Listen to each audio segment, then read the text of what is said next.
ओम पूर्णमदः पूर्णमिदं पूर्णात् पूर्णमुदच्यते पूर्णस्य पूर्णमादाय पूर्णमेवावशिष्यते।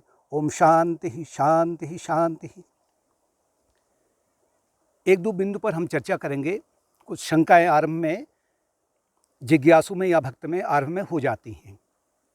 अभी हम दो शंका के बारे में बात करेंगे। पहली शंका है कि ये संसार या ये जो परिवार है या जो ये नौकरी चाकरी है, जो व्यवसाय है, ये हमारे और ईश्वर के बीच में बाधा आ गया है।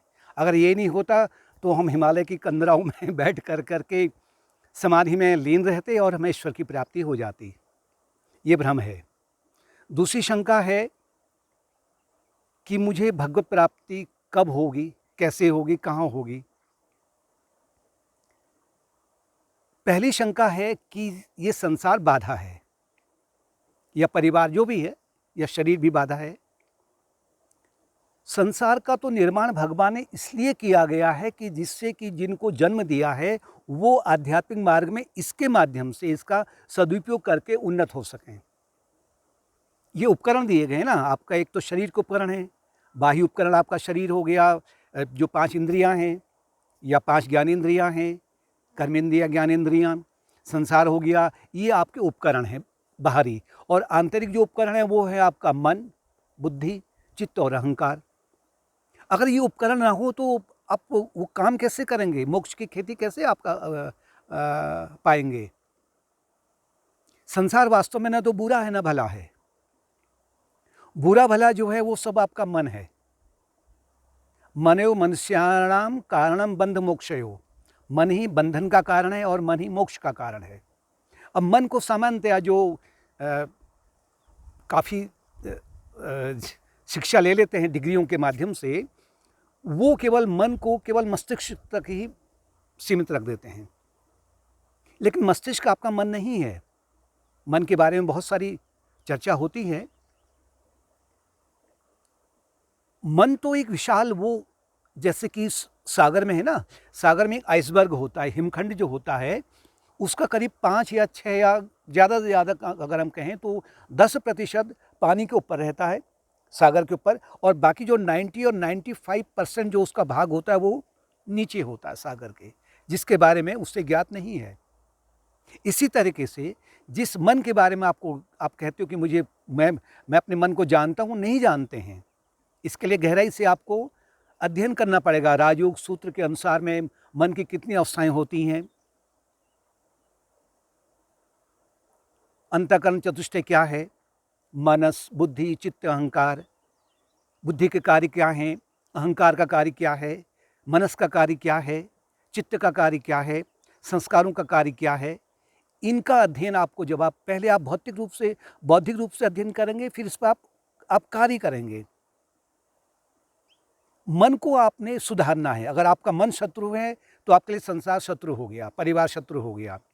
और मन अगर आपका मित्र है, शुद्ध होने जा रहा है, तो पूरा संसार आपके लिए एक प्रकार का हितैषी बन जाता है। तो मन पर आप कार्य करेंगे। मन पर कार्य करने के लिए आपके पास में जो दिए गए हैं, पहला तो चरण है उसका सत्संग हो गया, गुरु कृपा हो गई, चिंतन है, मनन है, भक्ति है, ध्यान है। इनके माध्यम से आप मन को शुद्ध कर सकते हैं। और जैसे जैसे आपकी मन की शुद्धता बढ़ती जाएगी, उसी क्रम के अनुसार में आपको ज्ञात होने लगेगा कि पूरा संसार भगवान ने मुझे मेरी उन्नति करने के लिए दिया गया है। बल्कि ये संसार पूरा भगवान का विराट स्वरूप है। दूसरी शंका है कि मुझे ईश्वर प्राप्ति कब होगी, कहाँ होगी, कब होगी। ये बात आरंभ में बिल्कुल सही है। भक्ति की जो ये जिज्ञासा है, उत्सुकता है, ये बहुत अच्छी बात है। अधिकांश लोगों में तो होती नहीं है, तो श्रेष्ठ तो आप हैं ही। लेकिन जैसे जैसे आप मन का अध्ययन करेंगे और धीरे धीरे आप ये जानने लग जाते हैं कि अब आपको 3 अध्ययन और भी जानना पड़ेगा कि सत्वगुण क्या है, रजोगुण क्या है और तमोगुण क्या है। और मन इसी पर कार्य करता है। यह संपूर्ण जो प्रकृति है, जो माया शक्ति है, वो 3 गुणों से निर्मित है। आपको सत्वगुण की वृद्धि करनी है, रजोगुण से दूर होना है और तमोगुण को आपको उससे परे हो जाना है। यानी कि तमोगुण और रजोगुण से आपको सत्वगुण की ओर बढ़ना है। ये आपका कार्य जो है मन के द्वारा होगा, मन के भीतर होगा और मन में ही होगा। जितनी ज़्यादा आप जैसे सेवा के माध्यम से है, भक्ति के माध्यम से है, ध्यान के माध्यम से है, विचार के माध्यम से है, आपका मन या उस अभी हम मन कहें या अहंकार कहें या चित्त कहें, बात एक ही है, इसका अलग अलग रूप हैं। जितनी ज़्यादा मात्रा में उसमें शुद्धता आएगी, उसी के अनुसार में आपका जो मन है वो सत्वगुण की ओर बढ़ते जाएगा। अभी हम अहंकार बोलेंगे उसको। आपका जितना ये अहंकार शुद्ध होते जाएगा ना, उतना ही ज़्यादा आपको ये ज्ञात होने लगेगा कि भगवान मुझसे दूर है ही नहीं। ये जो मैं जो विचार कर रहा हूँ, चिंतन कर रहा हूँ, उपनिषदों में प्रश्न पूछते हैं ना कि आँखों का दृष्टा कौन है? जो कान है किसकी सहायता से सुन रहे हैं? इत्यादि इत्यादि जो उसमें प्रश्न हैं, प्रश्नोपनिषद में। जैसे कि आकाश में सूरज पहले से विद्यमान है, प्रखर सूरज, या पूनम का चांद पहले से विद्यमान है, नित्य विराजमान है।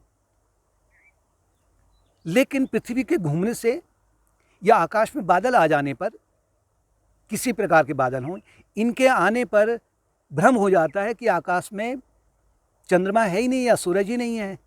लेकिन आप थोड़ा ये ध्यान रखो कि जो बादल आपको अनुभव में आ रहे हैं, जो रात्रि का जो अनुभव आ रहा है, वो किसी के प्रकाश में तो अनुभव आ रहा है ना।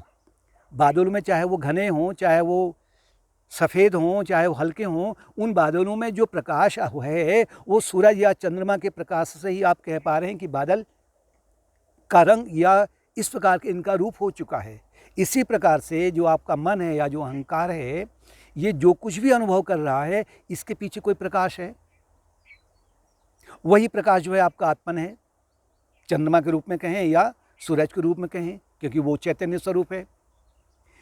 आपको आवश्यकता क्या है, यानी कि सत्वगुण बढ़ाने के लिए आपको आवश्यकता क्या है कि अगर आपने पूनम के चांद का दर्शन करना है, विद्यमान पहले से हैं आकाश में, दर्शन करना है तो आपको क्या करना होगा?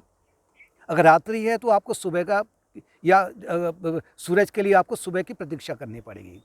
रात्रि है तो आपको बादलों को हटने का आपको की प्रतीक्षा करनी पड़ेगी।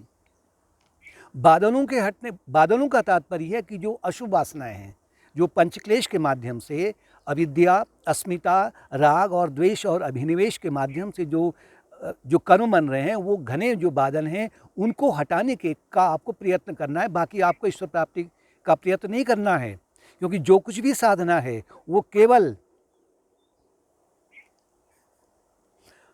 इन बादलों को हटाने के लिए है। बादल हटेंगे, स्वतः ही आपके सामने चंद्रमा विराजमान है या सूरज विराजमान है। तो उन बादलों को हटाने का तात्पर्य अब कैसे हटाएं? इसके लिए या तो शरणागत हो जाए भगवान के, त्वदीयम वस्तु गोविंद तुभ्यमेव समर्पये, सब आपका ही है। जो कुछ भी मेरे जीवन में घटित हो रहा है वो सब आप मेरी भलाई के लिए कर रहे हैं, दया भाव से कर रहे हैं, कल्याण भाव से कर रहे हैं। इससे आपका जो अहंकार है ना, वो विलीन होने लगेगा, शुद्ध होने लगेगा, सात्विक होने लगेगा। या ज्ञान योग के माध्यम से आप बार बार विचार करते हैं, चिंतन करते हैं कि मैं कौन हूँ। इससे भी जो आपका जो अहंकार है वो सात्विक गुण की ओर बढ़ता है। फिर आप अपने आप को अधिकांशतः शरीर नहीं मानते हो, न मन मानते हो, न बुद्धि मानते हो। कार्य तो सब ये मन के द्वारा हो रहा है। मन नहीं होता तो ये कार्य नहीं करता। मन दोनों कार्य करेगा ना, कि मैं शरीर भी हूँ, ये भी मन कह रहा है। मैं शरीर नहीं हूँ, मैं सच्चिद आनंद हूँ, ये भी मन ही कह रहा है। तो जब इसका आप पालन करते हैं तो आपका जो अहंकार है वो सात्विक की ओर बढ़ता है। ध्यान योग के माध्यम से आप एकाग्र अपने मन को करते हैं तो तब भी सत्वगुण में आप जाते हैं। और धीरे धीरे जब ये बादल हटते जाते हैं तो उसी क्रम के अनुसार में आपको जो पूनम का चांद है उसकी छटा बादलों के बीच में से दिखाई देने लग जाती है, या जो प्रातःकाल का जो सूरज है उसका उदय होने लग जाता है। इसका अनुभव कैसे होगा वो तो ठीक है, क्योंकि आपको दृष्टांत के अनुसार में तो आपने समझ लिया, लेकिन इसका अनुभव जीवन में कैसे होगा? इसलिए इसके लिए जो आत्मन के गुण हैं या जो परमात्मा के गुण हैं, जैसे करुणा है, मुदिता है, क्षमा है, संतोष है, धैर्य है, ये गुण हैं आत्मन के या परमात्मा के। जितनी ज़्यादा मात्रा में आपके भीतर क्षमा भाव बढ़ेगा, धैर्य बढ़ेगा, सरलता बढ़ेगी, विनम्रता बढ़ेगी, यानी जो दैवी गुण हैं जैसे जैसे वो उनकी मात्रा में बढ़ोतरी होगी, तो आप समझें कि आपके चित्त रूपी हृदय रूपी आकाश से जो अशुभ संस्कार के जो बादल हैं वो छंट रहे हैं। जब छंट रहे हैं तो आपको ये जो गुण जो अनुभव में आ रहे हैं, दिखाई नहीं देंगे, अनुभव में जो आ रहे हैं वो आपको वास्तव में ईश्वर के दर्शन करा रहे हैं। ये एक प्रामाणिक पहचान होती है कि आपको ईश्वर के दर्शन हो रहे हैं, अभी पूर्ण नहीं हुए हैं। आपको ईश्वर के दर्शन के लिए आपको कहीं और जगह जाने की उतनी आवश्यकता नहीं होती है, उसके लिए मनाही नहीं है। लेकिन जितनी ज़्यादा चित्त शुद्धि आप करोगे या मन को आप या अहंकार को आप सत्वगुण में लाओगे, इससे ज़्यादा आपका कोई भी चित्त शुद्धि और जगह नहीं हो सकती।